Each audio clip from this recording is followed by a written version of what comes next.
আলী হাসান সামা ভাই আছেন, গুনবী সাহেব ছিলেন, হারুন এজাহার সাহেব, মাওলানা মামুনুল হক সাহেব তো আমার রুমেই ছিলেন কয়েকদিন।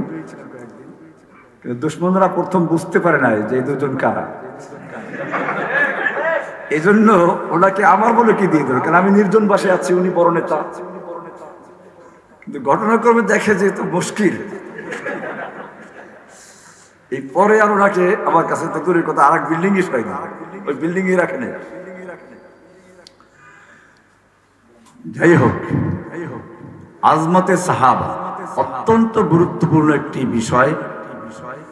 কারণ যেই উস্তাদের ছাত্র যত চালু, যত মেধাবী, যত বুদ্ধিমান, ওই উস্তাদের প্রভাব দুনিয়াতে তত বেশি ছড়ায়। নতুবা এই যে আমার আগে বক্তব্য দিলেন হযরত মোমিন সিং এ থাকে, অনেক প্রতিভা নিয়ে থাকে, আরো এরকম বিভিন্ন জায়গায় আমরা দেখি যে আমাদের চেয়ে অনেক যোগ্যতা বেশি রাখেন তারা, কিন্তু তারা থাকেন যেহেতু ঢাকার বাইরে, আবু হুরায়রা হতে পারেন নাই। মদিনায় থাকলে আবু হুরায়রা হওয়া যায়।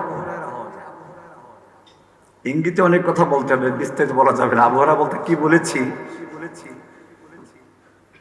আবু হুরায়রা ইসলাম গ্রহণ করেছেন রাদিয়াল্লাহু তাআলা আনহু 7ম হিজরিতে, অথচ হাদিস তার থেকে সবচেয়ে বেশি পাওয়া যায়। কেন?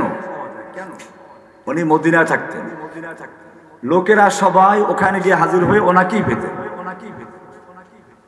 অন্য অন্য বড় বড় সাহাবায়ে কেরাম দেখা যায় যুদ্ধের ময়দানে আছেন, বিভিন্ন জায়গায় ছড়িয়ে ছিটিয়ে আছেন, তো সবাই তো মদিনায় হাজির হয়। এখনো তো আমরা সবচেয়ে মক্কা মদিনায় যাই, আর কোথায় যাই?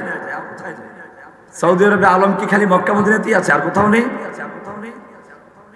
তো বিষয়টা হচ্ছে এরকম, আল্লাহ রাব্বুল আলামিন যখন তার রাসূলকে পাঠানোর জন্য পরিকল্পনা করলেন, হাদিস বিস্তারিত আছে, আমি সেদিকে যাচ্ছি না।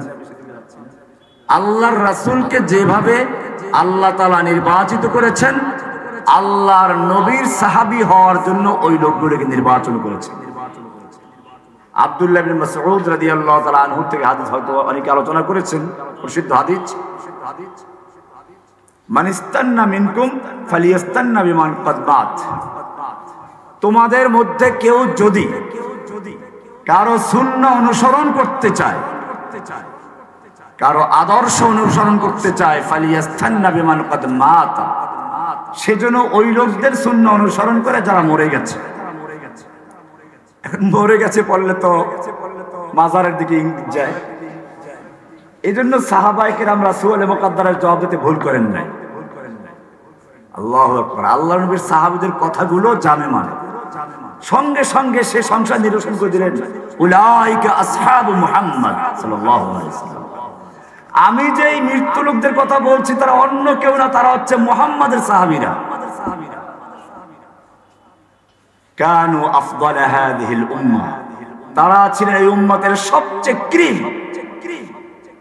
সর্বোত্তম ব্যক্তি। আপনি যতই ইবাদত করেন, যতই সাদাকা করেন, যতই জিহাদ করেন, আপনি ওই আছে না মুদ্দা হাদিম ওয়ালা নাসিফাহু, তারা এক মুদ বা তার অর্ধেক ব্যয় করে যে পর্যন্ত অর্জন করেছেন আপনি তার ধারে কাছেও যেতে পারবেন। একজন লোক শুয়ে শুয়ে চিন্তা করছিল, আমি যদি আল্লাহর নবীর যুগে হতাম তাহলে আমিও সেই সাহাবীদের মতো দেখাই দিতাম, তাদের মতো বীরত্বের সঙ্গে কাজ করতাম। এই চিন্তা করে করে ঘুমিয়ে গেছেন। রাতের বেলায় স্বপ্নে দেখেন আল্লাহর নবী একটা গাড়িতে দ্রুত আসতেছেন। এখন তো গাড়ির যুগ, ওই গাড়ি স্বপ্ন দেখেন, গাড়িতে আসছেন দ্রুত, কিন্তু রাস্তার মাঝখানে একটা গর্ত আছে। গাড়ির যে গতি, এতে গাড়ি উল্টে যাবে, যাত্রী মারা যাবে। আল্লাহর নবী সে গাড়িতে আছেন, স্বাভাবিকভাবে সে তো আশিকের আছে, চিন্তায় পড়ে গেছে, ঘাম বের হয়ে গেছে, কি করা যায়? নবীকে বাঁচাতে হবে। এজন্য সে স্বপ্নের মধ্যে কলা গাছ তালাশ করতে শুরু করে, দুটো কলা গাছ দিয়ে দিলে গাড়িটা নিরাপদে চলে যাবে। এই কলা গাছ তালাশ করতেছে, এর মধ্যে দেখে যে দুজন সাহাবী তারা এসে ওখানে শুয়ে পড়েছে। গাড়িটা তাদের উপর দিয়ে চলে গেছে, তারা দুজন মনে ফিনিশ হয়ে গেছে, আল্লাহ রসুল নিরাপদে চলে গেছে। লোকটার স্বপ্ন ভেঙে গেছে, বুঝতে পারলো আমিও রাসূলকে ভালোবাসি, ওই সাহাবারাও ভালোবাসেন। বেশ কম হচ্ছে আমি ভালোবাসি, নিজেকে বাঁচাইয়া কলা গাছ তালাশ করি, আর সাহাবারা নিজের জীবন দিয়ে তারপর রাসূলকে বাঁচান। উলাইকা আসহাবু মুহাম্মাদ, তারাই হচ্ছেন মুহাম্মাদের সাহাবী। কানু আফদালা হাযিহিল উম্মাহ, এই উম্মতের ক্রিম ছিলেন তারা। আমাকাহুম ইলমান, ইলমের বিবেচনায় তারা ছিল সবচেয়ে গভীর ইলমের অধিকারী, কারণ সরাসরি মিশকাতে নবুয়ত থেকে ইলম গ্রহণ করেছে।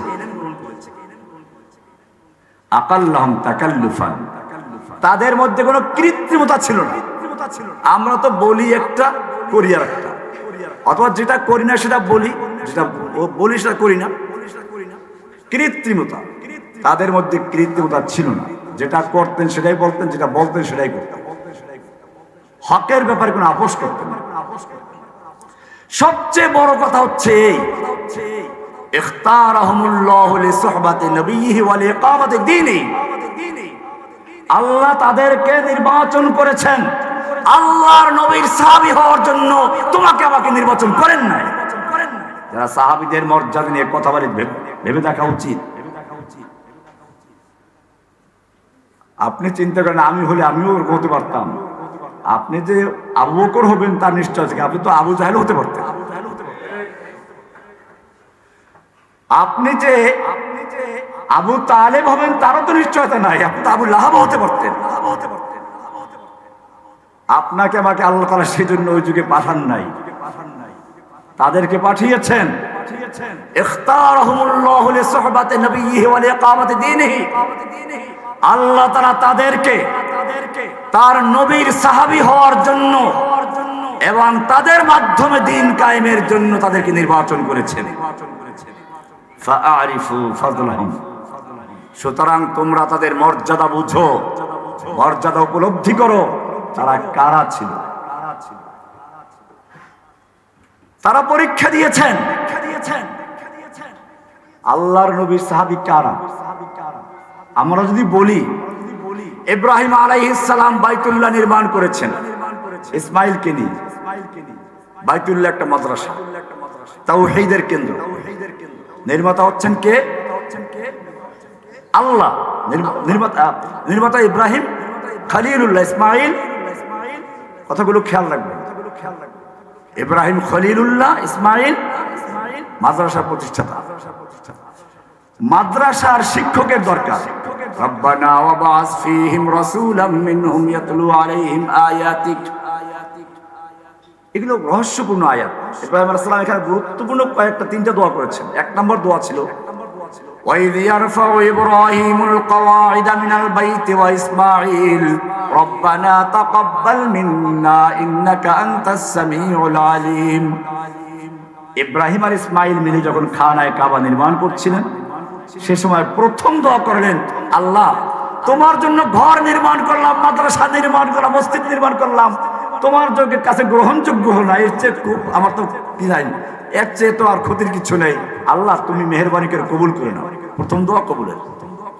আমাদেরও খেয়াল রাখতে, আমরা যত সংগঠন করি, দিনের জন্য কাজ করি, প্রথম দোয়া হবে রব্বানা তাকাব্বাল মিন্না ইন্নাকা আনতাস সামিউল আলিম। হে আল্লাহ তুমি আমাদের পক্ষ থেকে কবুল করো, তুমি আমার মুখের কথা শুনতে পাচ্ছ, অন্তরের খবর জানো। ইন্নাকা আনতাস সামিউল আলিমের কি অর্থ? যে আল্লাহ তোমাকে আমি ধোঁকা দিতে পারবো না। মানুষকে ধোঁকা দেওয়া যায়, তুমি তো সব জানো। ইন্নাকা আনতাস সামিউন, আস-সামি', তুমি আমার অন্তরের খবর পর্যন্ত শুনো, আমার মুখের কথা শুনতে পাচ্ছ। আলিমুন বিযাতিস সুদূর, তুমি তো আমার অন্তর পর্যন্ত জানো, তোমার সঙ্গে আমার কোনো কৃত্রিমতা চলে না। আমরা কি দোয়া করবো এটা? যে কোনো ইবাদত কবুল হওয়ার জন্য প্রথম শর্তই হচ্ছে মুখলিসিনা লাহুদ্দিন, ইখলাসুন নিয়ত। যে ইবাদত আল্লাহর জন্য খালেস নিয়তে করা না হয়, সেই ইবাদত যত সুন্দর হোক, যত দীর্ঘ হোক, আল্লাহ রাব্বুল আলামিন তার মুখের উপরে ছুঁড়ে মেরে দেন। এই জন্য আজকে সাহাবায়ে কেরামদের আদর্শে যারা আসতে চান, আজমতে সাহাবার উপরে যারা আমরা আলোচনা করছি এবং যারা শুনছি, আমাদের প্রত্যেকের মনে রাখতে হবে আজমতে সাহাবার প্রথম কাজ ছিল সাহাবায়ে কেরাম আল্লাহর রাসূলকে অকৃত্রিম ভাবে ভালোবাসতেন এবং আল্লাহর রাসূল যা বলতেন তা শুনতেন। তাদের মধ্যে সম্পূর্ণ ইখলাসুন নিয়ত নিয়ে তারা কাজ করতেন।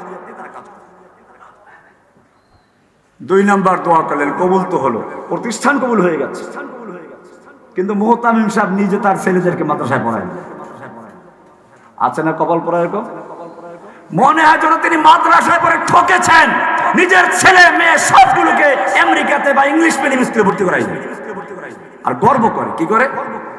আমার ছেলেরা জানেন ড্যাম নটরে পড়ে, আমার ছেলেরা নর্থ সাউথে পড়ে, আমার ছেলেরা লেক হেড গ্রামার স্কুলে পড়ে,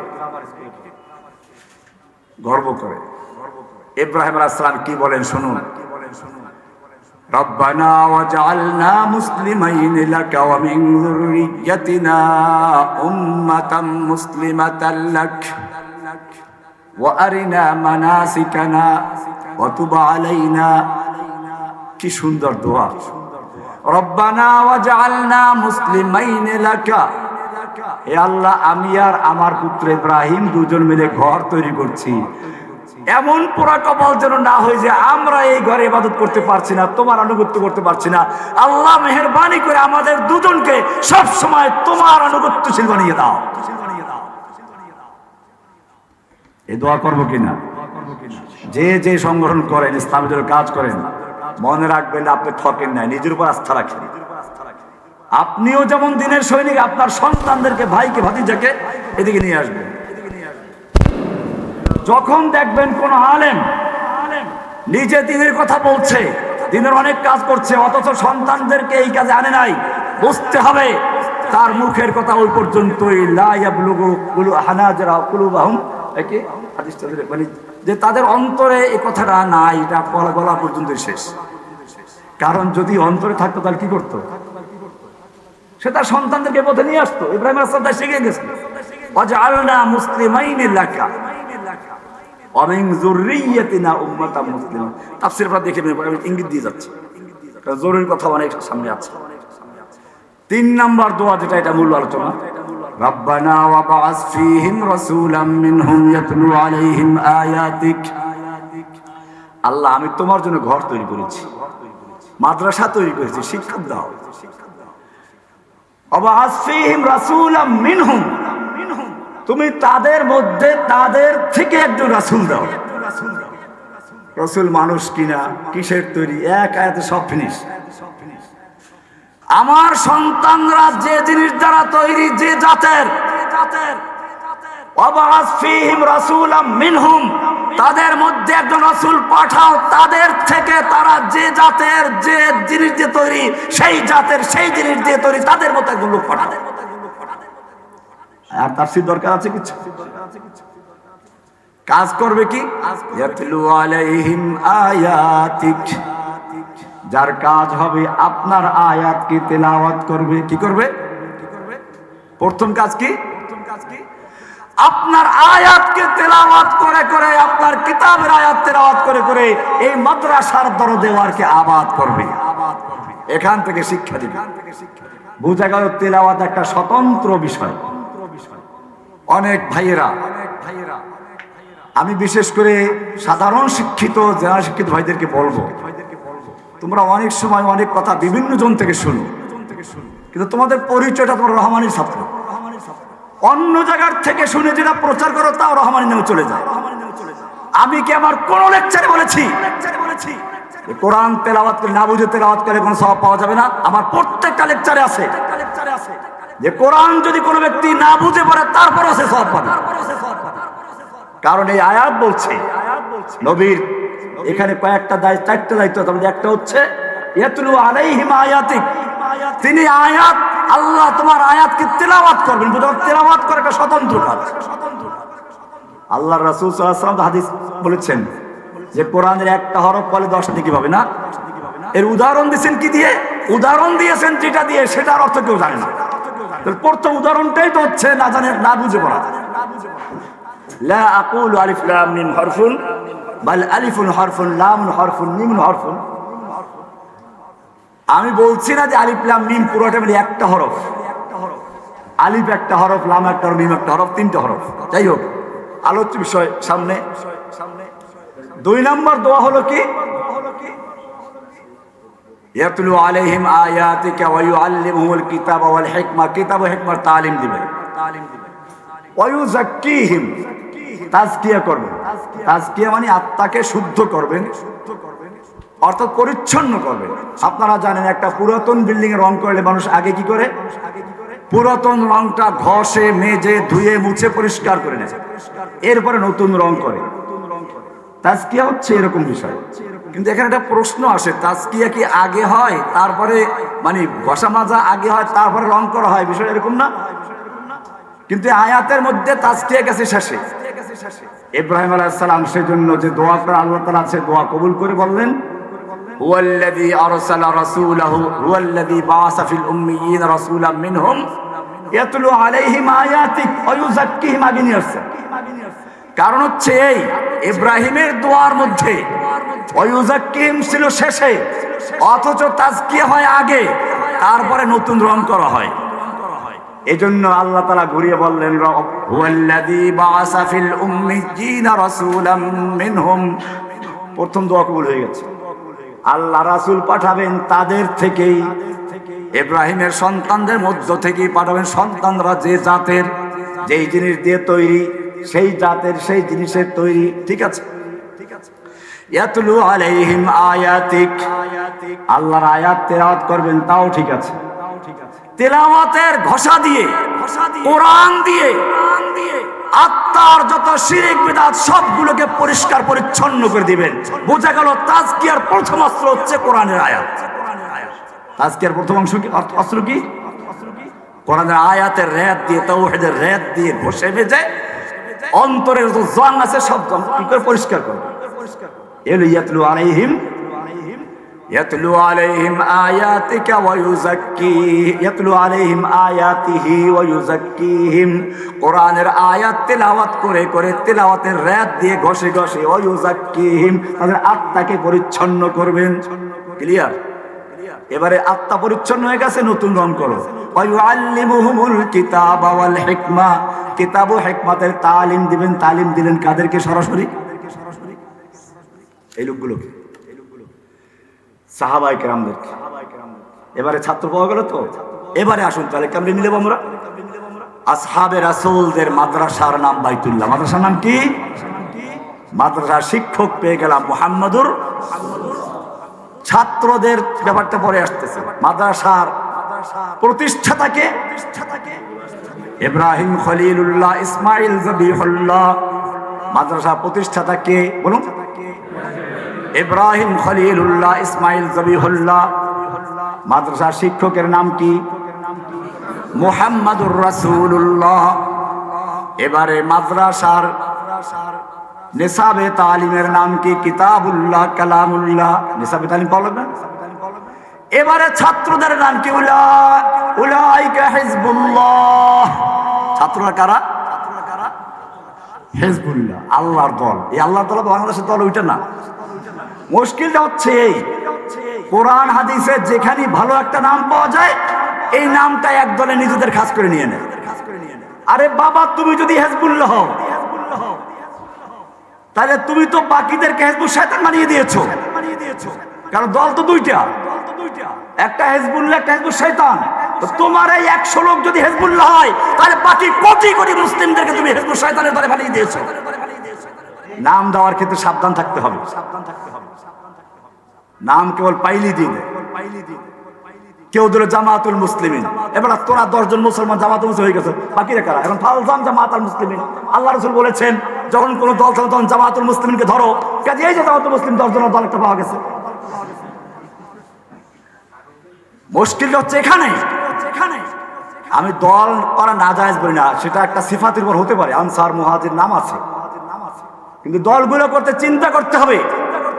এমন কোন দল আপনি করলেন যে দল করার মাধ্যমে আপনি বাকি গোটা বিশ্বের মুসলিমদেরকে অন্য দলে ফেলে দিলেন, এরকম নাম রাখা ঠিক না। বলছিলাম আল্লাহ তার রাসূলের সাহাবীদেরকে কি বলছেন? উলাইকা হিজবুল্লাহ। এবারে পরীক্ষার দরকার আছে না? মাদ্রাসায় পরীক্ষা লাগবে তো। পরীক্ষা নেওয়ার জন্য মাদ্রাসার যে টিচাররা পড়ায় কমপক্ষে ওই লেভেলের বা তার চেয়ে উপরে হতে হবে, এছাড়া পরীক্ষা হবে? ইলাহুল আলামিন যেই মাদ্রাসার শিক্ষক হচ্ছেন মুহাম্মাদুর রাসূলুল্লাহ, যেই মাদ্রাসার নিসাবে তালিম কিতাবুল্লাহ কালামুল্লাহ, যেই মাদ্রাসার প্রতিষ্ঠাতা জবিহুল্লাহ খলিলুল্লাহ, যে মাদ্রাসার নিসাবে তালিম কালামুল্লাহ কিতাবুল্লাহ, যে মাদ্রাসার ছাত্র হচ্ছে হিজবুল্লাহ, তাদের পরীক্ষা কে নেবে? পরীক্ষা নেওয়ার মতো দুনিয়ার আর কোনো শিক্ষক নেই, দুনিয়ার আর কোনো আলেম নেই।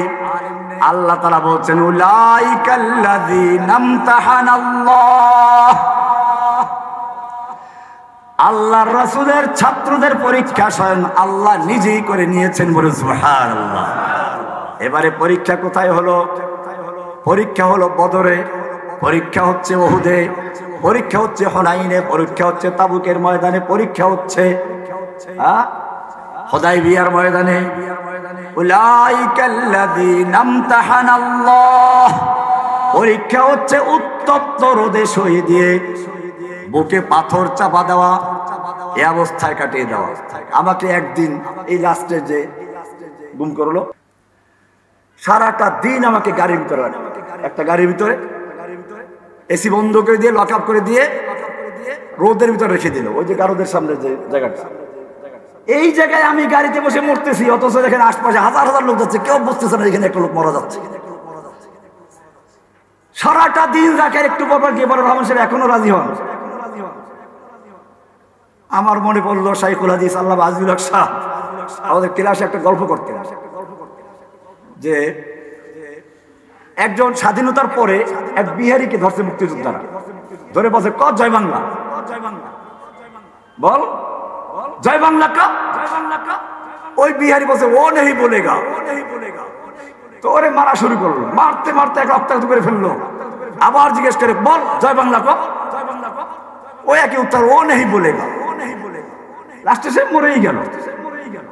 তো শাইখুল ইসলাম বলতেছিলেন যে এই ব্যক্তি যদিও মরে গেছে কিন্তু সে আদর্শের উপরে অটল ছিল। আমার ওই গাড়িতে বসে মনে পড়লো সেই ও নেই বলেগা। আমি ওদের বললাম ও নেই বলেগা, জয় বাংলা বলা হবে না। এদিকে আদালতের টাইম শেষ হয়ে যায়, 5টা বেজে গেলে তো আদালত শেষ, আমাকে আদালতে জমা দিতে হবে, রিমান্ড শেষ। যখন দেখলো কাজ হচ্ছে না, 1-2 মিনিট আগে গারদের পুলিশকে দিয়ে ভাগলো ওরা এখান থেকে। উলাইকাল্লাযীনা ইমতাহানাল্লাহ। আল্লাহর নবীর সাহাবীদেরকে পরীক্ষা করেছেন স্বয়ং আল্লাহ, পরীক্ষা করবেন এই যুগেও যারা সাহাবীদের আদর্শের উপরে চলতে চাও, আজমতে সাহাবায় যারা অংশগ্রহণ করেছো। তোমাদের পরীক্ষা হচ্ছে জেলখানাতে, পরীক্ষা হচ্ছে ক্রস ফায়ারে ভয় দেখাইয়া, ক্রস ফায়ার হচ্ছে বেরি লাগিয়ে। আমাকে দেখেন না 7 মাস পর্যন্ত মোটা বেরি লাগিয়ে এক আধারে 7 মাস বর্ণের একটা ছোট্ট রুমে রাখছিল। ওই সময় মূলত আমার হাঁটু কোমর সব ব্যথা হয়ে গেছে। বেরি লাগানো হয়, কোমরে বেরি, গায়ে বুলেট প্রুফ জ্যাকেট, মাথায় হেলমেট, হাতে হ্যান্ডকাপ। কল্পনা করতে পারেন কিছু? এটা এই যুগের গল্প।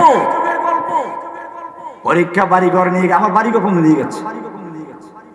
আমার ছোট ভাইটাকে মারা হয়েছে বংশে বলতে কাউকে। ওই যে আমার ভাতিজা আছে একটা এখানে, সব জেলে ছিল, সব। উলাইকাল্লাযীনা ইমতাহানাল্লাহ। আল্লাহ পরীক্ষা করেছেন। এবারে পরীক্ষার ফলাফল কি হবে? পরীক্ষার ফলাফল জানার দরকার আছে না? পরীক্ষার ফলাফল ভালো করে শুনুন। আজমতে সাহাবা, আজমতে সাহাবা শুনুন। পরীক্ষা নিচ্ছেন কে? পরীক্ষা নিচ্ছেন কে? পরীক্ষার ফলাফল কি? উলাইকা হুমুর রাশিদুন। আল্লাহু আকবার। ওয়া কাররাহা ইলাইকুমুল কুফরা ওয়াল ফুসুকা ওয়াল ইসয়ান। কাররাহা বুঝেন? খেতে কৃষকরা যখন ফসল ফলায় তখন বারদারের চারদিকে যেন কোনো রাক্ষসী মাছ ঢুকতে না পারে, আগাছা পরগাছা ঢুকতে না পারে। সাহাবায়ে কেরামদেরকে উলাইকা কাতাবা ফি কুলুবিহিমুল ঈমান, তাদের অন্তরের ভিতরে আল্লাহ তাআলা ঈমানের বীজ রোপণ করে দিয়েছেন, চারা রোপণ করে দিয়েছেন। কে রোপণ করেছেন? সাহাবা। আজমাতে সাহাবা বুঝেন কিছু? কাজ নিয়ে আলোচনা করছে। খবরদার, খবরদার। উলাইকা কাতাবা ফি কুলুবিহিমুল ঈমান, আল্লাহ বলছেন তাদের অন্তরে আল্লাহ ঈমানের বীজ রোপণ করেছেন। আল্লাহ রাসূল সাল্লাল্লাহু আলাইহি ওয়াসাল্লাম শুধু ওরাই না, ওদের আদর্শে যারা চলবা, ইন্নাল্লাহা লা ইয়াগরিসু লিহাযা দ্বীনে গারসান, এইরকম আল্লাহ তাআলা যুগে যুগে প্রতি প্রজন্মের ভিতরে আল্লাহ তাআলা এরকম চারা রোপণ করবেন, চারা চারা বীজ রোপণ করবেন। ইস্তামিলুহুম ফি তাআতিহি, যাদেরকে আল্লাহ তাআলা নিজে তাদের কাজ, তার কাজে ব্যবহার করবেন। আপনারা সেই চারা, আপনারা কি বুঝছেন কিছু? নিজেদেরকেও চিনবেন। ইন্নাল্লাহা লা ইয়াগরিসু লিহাযা দ্বীনে গারসান, এই হাদিসটা বুখারী কিতাবের এলের ভিতরে আছে। লা ইয়াগরিসু লিহাযা দ্বীনে গারসান ইস্তামিলুহুম ফি তাআতিহি, আল্লাহ তাআলা তাদেরকে তার ইতাআতে লাগাবেন। সাহাবায়ে কেরামদের অন্তরে বীজ রোপণ করেছেন, ঈমানের বীজ। কিসের বীজ? পরীক্ষাটা হইছে ওখানে। উলাইকাল্লাযী, ঈমানের বীজ রোপণ করে খেতে চারা লাগানো, খেত গ্রামে যারা তারা জানেন খেতে বীজ রোপণ করে না, এই বীজ এরকম ভাবে বেরিবাদ দেয়, ফুলের বেরিবাদ না, মাটির বেরিবাদ থাকে। কেন থাকে? যাতে আগাছা পরগাছা ঢুকতে না পারে, রাক্ষসী মাছ ঢুকে গাছের টানা খেয়ে বলতে না পারে। আল্লাহ বলতেছেন আমি সাহাবায়ে কেরামদের অন্তরে ঈমানের বীজ রোপণ করে শেষ করি নাই, বা বেরিবাদ দিয়েছি। ওয়া কাররাহা ইলাইকুমুল কুফরা ওয়াল ফুসুকা ওয়াল ইসয়ান, যাতে করে তাদের অন্তরের ভিতরে কুফর, ফুসুক, ইসয়ান ঢুকতে না পারে, সেজন্য তাদের অন্তরের চারপাশে বেরিবাদ দিয়ে দিয়েছে। কে বলেছেন? এবারে তার পরীক্ষার ফলাফলটা কি? পরীক্ষার ফলাফল হচ্ছে উলাইকা, ফসল কেমন হলো? এখন পরীক্ষা করতে হবে না? চাষ হলো, ঈমান বীজ রোপণ করা হলো, পরীক্ষা নেওয়া হলো। এইবারে পরীক্ষার ফলাফল আল্লাহ ঘোষণা করছেন নিজে, উলাইকা হুমুর রাশিদুন, উলাইকা হুমুল মুফলিহুন, উলাইকা হুমুল ফাইজুন, উলাইকা হুমুল মুমিনুনা হাক্কা, উলাইকা হুমুল, তারা হক মুমিন, সঠিক মুমিন, প্রকৃত মুমিন। এখন তাহলে আমাদের কি করতে হবে? আল্লাহ নিজে বলছেন আমিনু কামা আমানান নাস, এবারে তারা যেভাবে ঈমান এনেছে ওভাবে ঈমান আনো, কারণ তাদের উপরে আল্লাহ সন্তুষ্ট, তারাও তাদের আল্লাহর উপরে রাদিয়াল্লাহু আনহুম ওয়া রাদু আনহু, এই বৈশিষ্ট্য দিয়েছেন, লকব দিয়েছেন কে? এটা পুরস্কার। পরীক্ষার পরে পুরস্কার দেয় না আল্লাহ? পরীক্ষা দিলে পুরস্কার দিবেন না? পুরস্কারটা কি? इससे आगे क्या कहो तो मुझ में है मैं तुझ में हो। উর্দু একটা গান আছে, গান যদিও তো আমরা দেওবন্দে যখন যাই বাসে বসে গানগুলো শুনতে বাধ্য হতাম। তো আমার কাছে এই গানটা খুব অংশ ভালো লাগছিল। এটা আমি বসে তখন মিলেছি ইয়াকা নাবুদের সঙ্গে। বলতে গেলে অনেক কথা আসে, তো আমি যাচ্ছি না ওদিকে। ইয়াকা নাবুদের মধ্যে মূলত একটা রহস্য আছে। আগে যখন আপনি আল্লাহর প্রশংসা করলেন, আল্লাহ তাআলা আপনাকে জিজ্ঞেস করতে চান যে এই বেটা, তুই যে এত প্রশংসা, আলহামদুলিল্লাহ রাব্বিল আলামিন আর রহমান আর রহিম মালিক ইয়াউমিদ্দিন, তুই আগে বল তোর পরিচয় কি, তোর সঙ্গে আমার সম্পর্কটা কি? বান্দা তখন বলে ইয়াকা নাবুদু ওয়া ইয়াকা নাস্তাইন, আমার পরিচয় আপনি জানেন না, আমি হলাম আপনার গোলাম আর আপনি আমার মালিক। আপনার সঙ্গে আমার গোলাম আর মালিকের সম্পর্ক আমার হয়ে গেছে, তো এখন চাও কি চাইবা? ওয়া ইয়াকা নাস্তাইন, তোমাকে সাহায্য চাই, কি চাও? রাস্তাঘাট। সাহাবায়ে কেরাম পরীক্ষার ফলাফল হয়ে গেছে, আল্লাহ পুরস্কার দিলেন কি? রাদিয়াল্লাহু আনহুম। এইবারে আমাদের জন্য বলা হচ্ছে ফাইন আমানু বিমিসলি মা আমানতুম বিহি, তোমরা যেভাবে ঈমান এনেছো, সাহাবায়ে কেরাম যেভাবে ঈমান এনেছে, তোমরা যদি সেভাবে ঈমান আনতে পারো ফাকাদ ইহতাদাও, তাহলে তোমরা হেদায়েত পেলে, ওরা হেদায়েত পাবে, পরবর্তী হেদায়েত পাবে। আর যদি এর ব্যতিক্রম হয় তাহলে কি? ফি শিকাক।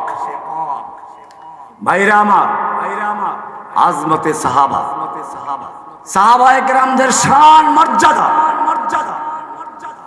এতটুকুই যথেষ্ট যে আল্লাহ তাআলা তার রাসূলের সাহাবী হওয়ার জন্য এবং দ্বীন কায়েমের জন্য তাদেরকে নির্বাচন করেছে।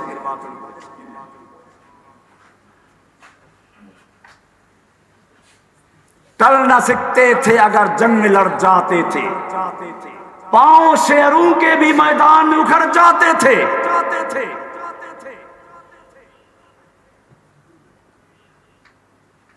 तुझ पे कोई सरकश हुआ, यदि तुम्हारे ऊपर क्यों गुस्ताखी करतो, तोप क्या चीज है, हम तोप से लड़ जाते थे। इसलिए साहबा के अवस्था আল্লাহর নবী একা হয়ে পড়েছেন, দুশমন আক্রমণ করতেছে, সাহাবায়ে কেরাম ঢাল শরীরে পেতে দিয়েছেন। 80-90টা করে এক একজনের শরীরে তীর তরবারি জখম পাওয়া গেছে। আমরা কি করতাম? লড়নে वालों मरने वालों के पीछे भागने वालों के आगे, নাকি? আর সাহাবা কেরাম কি ছিলেন? भागने वालों के पीछे मरने वालों के आगे। এই জন্য আমি শুরুতে কথা বলছিলাম, পীর উড়তা নেহি মরিদান উড়াতা। ওই যে শোনেন না, পীর সাহেব আকাশে উঠছে, পানিতে ভাসছে, আসল হচ্ছে মুরিদের ভালাই ছিল। যে পীরের মুরিদ যত চালাক, যত ভালো মেধাবী, ওই পীরের মর্যাদা তত বেশি। আমাকে মুফতি সাহেব হুজুর আছেন রাহমানিয়াতে, আমরা একসাথে কর্মচারী ছিলাম, অত্যন্ত শ্রদ্ধাবোধের মানুষ, আমি তাকে শ্রদ্ধা করতাম অত্যন্ত ভাবে। এখনো নিরিবিলি থাকে, সবসময় নিরিবিলি থাকে। আপনি দেখেন ওনাদেরকে মানুষ চেনে কাদের মাধ্যমে? উনি তো কোনো জায়গায় ওনার নাম প্রচার করেন না, কিন্তু সবাই চিনে ওনাকে। কেমনি চিনে? ওনার ছাত্র একটু মেধাবী ছাত্র, সব জায়গায় যায়। আর মুফতি জামিয়া রহমানের মুফতি সাহেব এক নামে সবাই চিনে ফেলে। ওনারা তো নাম প্রচার করেন না, নাম তো আল্লাহ তাআলা প্রচার করাইয়ে দেন। এই জন্য আমি বলছিলাম, এখনো যদি আপনারা এই আজমাতে সাহাবা নিয়ে কাজ করতে চান, আপনাদের উপর নির্ভর করবে এই সংগঠনের প্রচার প্রসার কামিয়াবি। আপনারা হচ্ছেন হাত পাও। আপনারা কি এই সংগঠনকে আর এখন বিস্তারিত কিছু জানি না, আমি আজকে এখানে সেই আসলে দেখতে পেলাম। তো সংগঠন সম্পর্কে আমার ধারণা এই জন্য বলতে পারছি না কিছু কি নাকি। এটা এতটুকু তো বুঝলাম যে আজমাতে সাহাবার সংগঠন আছে এখানে, নাকি? এবং আপনারা যারা আছেন নিশ্চয়ই আপনারা এর সাথে সম্পৃক্ত আছেন বলে এখানে আসছেন। আমি আপনাদেরকে বলবো, সভাপতি এটা ও কাসিম সাহেব মাশাআল্লাহ, বেশ অত্যন্ত রসিক মানুষ, বুঝছেন? আমি তো একদিন দাইশে তার সাথে কথা বলতে গেছি। আচ্ছা আচ্ছা, মাশাআল্লাহ, আলহামদুলিল্লাহ যে পেয়েছেন, আপনারা যোগ্য লোক পেয়েছেন, আলহামদুলিল্লাহ। শাবাব অবশ্য কাসিম সাহেব তো পুরো হয়ে গেছে এখন, না পুরো হয় নাই, ঠিক আছে, পুরো হয় নাই। আমি জেলখানা যখন গেল, আমার অত্যন্ত মহব্বতের বসে আগের থেকে। আমি যখন মালিবাগে মসজিদ মত করতাম, ওনাকে আমি বক্তা হিসেবে নিয়ে গেছিলাম। কাজে মহব্বত আগের থেকেই আছে। জেলখানা যখন গেলেন, তখন দেখি সাঁতারাতা দাঁড়িয়ে এলো একটা মানুষ। আমি কি ওই লোকটার সাথে কথা বলছি কিনা, 5 মিনিট কথা বলার পরে জিজ্ঞেস করলাম, আমি কি খোরশেদ আলম কাসিমের সাথে কথা বলছি? জিজ্ঞেস করা হাসে বলে যে হ্যাঁ, আপনি খোরশেদ কাসিমের সাথে কথা বলছেন। তো যাই হোক, আমার এরা সবাই আসলে অত্যন্ত মহব্বতের মানুষ, আমার একটা পরিবারের মতো ছিল। কাসিম সাহেব বলেন, ওই যে আরো জালাল ভাই ছিলেন, মাওলানা জালাল আহমদ, আতাউল্লাহ আমিন, মামুনুল হক সাহেব, এরকম এই যে গ্রুপটা আমার অত্যন্ত ছাত্র জীবন থেকেই কাছের লোক। আল্লাহ তাআলা আমাদের সকলকে দিনের জন্য কবুল করেন, আমিন। আজমতে সাহাবা এই সংগঠনের সঙ্গে আপনারা আছেন, আপনাদের উপর নির্ভর করবে এই সংগঠনের সফলতা কামিয়াবি।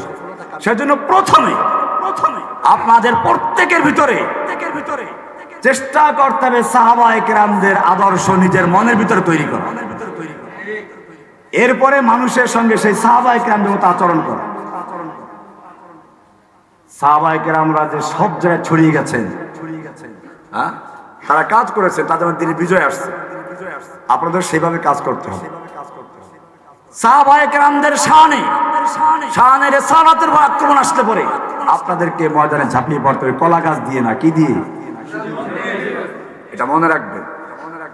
কিছু কলা গাছ মার্কা লোক তো আছে সমাজে, তারা আল্লাহ রাসূলকে ভালোবাসে, আমাদের আপত্তি নেই। এই যে আমাদের বেদাতি ভাইরা আছে, বেদাতি ভাইরা আছে না, তুমপে লাখো সালাম, এরা কি আল্লাহ রাসূলকে ভালোবাসে না? ভালোবাসে। এদের মধ্যে অনেক লোক চোখের পানি ফেলে, কান্নাকারি করে।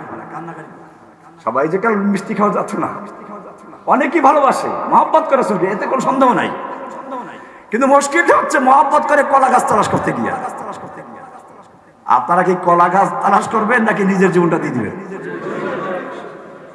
ওই জেলখানায় গিয়ে দেখবেন কিছু লোক আছে আল্লাহর নবীর শান নিয়ে যখন গোস্তাখি করা হলো, ইমানের দাবিতে তারা ঝাঁপিয়ে পড়েছে, জীবনের ঝুঁকি নিয়েছে। ওরা কারা? ওরা কেউ গরিব ফ্যামিলির লোক।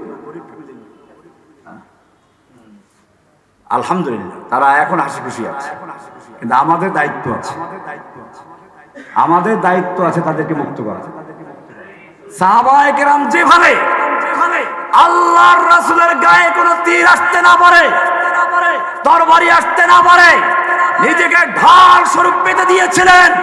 এই যুগের কিছু ভাইরা আল্লাহর নবীর উপরে যাতে কোনো কটূক্তি আসতে না পারে, অবমাননাকর কথা আসতে না পারে, আল্লাহর নবীকে নিয়ে তুচ্ছ তাচ্ছিল্য করতে না পারে, সেজন্য নিজেদের জীবনকে ঢাল স্বরূপ পেতে দিয়ে দুশমনদেরকে দুনিয়া থেকে বিদায় করে দিয়েছে। আমি আজকের এই সম্মেলনের মাধ্যমে বলতে চাই, সরকারকে বলবো, দেশের জনগণকে বলবো, যতক্ষণ পর্যন্ত কারাবন্দী সেই আশিকে রাসূলদের মুক্ত করা না হবে, সাহাবায়ে কেরামদের আদর্শের সৈনিকদেরকে মুক্ত করা না হবে, ততক্ষণ পর্যন্ত আল্লাহর কাছে আমাদের জবাব দেওয়ার কোনো উসিলা থাকবে না।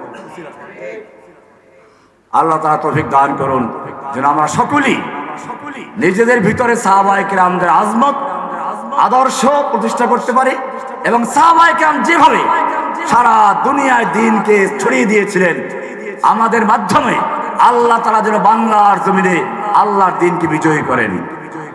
আল্লাহ তাআলা তার রাসূলকে পাঠিয়েছেন দ্বীনকে বিজয়ী করার জন্য। হুয়াল্লাযী আরসালা রাসূলাহু বিল হুদা ওয়া দীনিল লিইয়ুযহিরাহু আলা দ্বীনি কুল্লিহি, সব দ্বীনে বাতিলের উপরে দ্বীনে হককে বিজয়ী করা ছিল মিশন।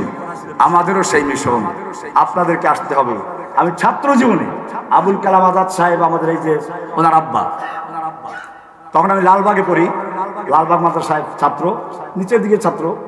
উনি একদিন মাদ্রাসায় বক্তব্য দিলেন, উনি একটা শের বলেন, আমি একবার শুনে মুখস্থ করেছি এবং আমার প্রায় বক্তব্য শুনলেন এটা, ফির তুঝে একবার করনি হ্যায় জাহাঁ কি রাহবরি, ফির তুঝে একবার করনি হ্যায় জাহাঁ কি রাহবরি, উঠ খুদা কে নাম লেকর ফির আলম বরদার বান। ওহে যুবকেরা, আবার তোমাদেরকে বিশ্বের নেতৃত্ব দেওয়ার জন্য ময়দানে ঝাঁপিয়ে পড়তে হবে। ওঠো আল্লাহর নাম নিয়ে, ঝান্ডা হাতে নাও, ঝাঁপিয়ে পড়ো। তো শাহিন হায় পরওয়াজ হায় কাম তেরা, তুমি তো আসমানের বাজ পাখি, তোমার কাজ হচ্ছে উঠতে থাকা। তেরে সামনে আসমান और भी है, তোমার সামনে এখনো আকাশ খোলা আছে। ঝড় তুফান আসবে, বাধার পাহাড় আসবে, জেল জুলুম অত্যাচার আসবে, কিন্তু জেনে রাখো বাজ পাখি ঝড় তুফান থেকে ভয় পায় না, তালে তালে উপরে ওঠে। তুম দিয়ে বাদে মুখালিফ से ना घबराए हो ख्वाब, ये तो चलती है तुझे ऊंचा उड़ाने के लिए। উঁচা উড়ায় নাই। জেলখানায় যাওয়ার আগে যে সমস্ত আলেমরা ছিলেন তাদের মর্যাদা যা ছিল, জেল থেকে বের হওয়ার পরে তাদের মর্যাদা বাড়ছে না কমছে? তুম দিয়ে বাদে মুখালিফ से ना घबराए हो ख्वाब, ये तो चलती है। কি তারপরে এটা মুশকিল হচ্ছে, উর্দু বুঝে না এরা, সমস্যা এই জায়গায়। আমার তো ফার্সি অবস্থা, উর্দু অবস্থা। तुम दिए बाद मुखालिफ से ना घबराए हो ख्वाब, ये तो चलती है तुझे ऊंचा उड़ाने के लिए। बोललाम ये तो चलती है, बोलो ये तो चलती है तुझे ऊंचा उड़ाने के लिए। सबक पर फिर सदाकत का, अदालत का, शजाअत का लिया जाएगा काम तुझसे दुनिया के इमामत का। आखिर दावाना अनिल हम्दुलिल्लाहि रब्बिल आलमीन। अस्सलामु अलैकुम व रहमतुल्लाहि व बरकातुहू।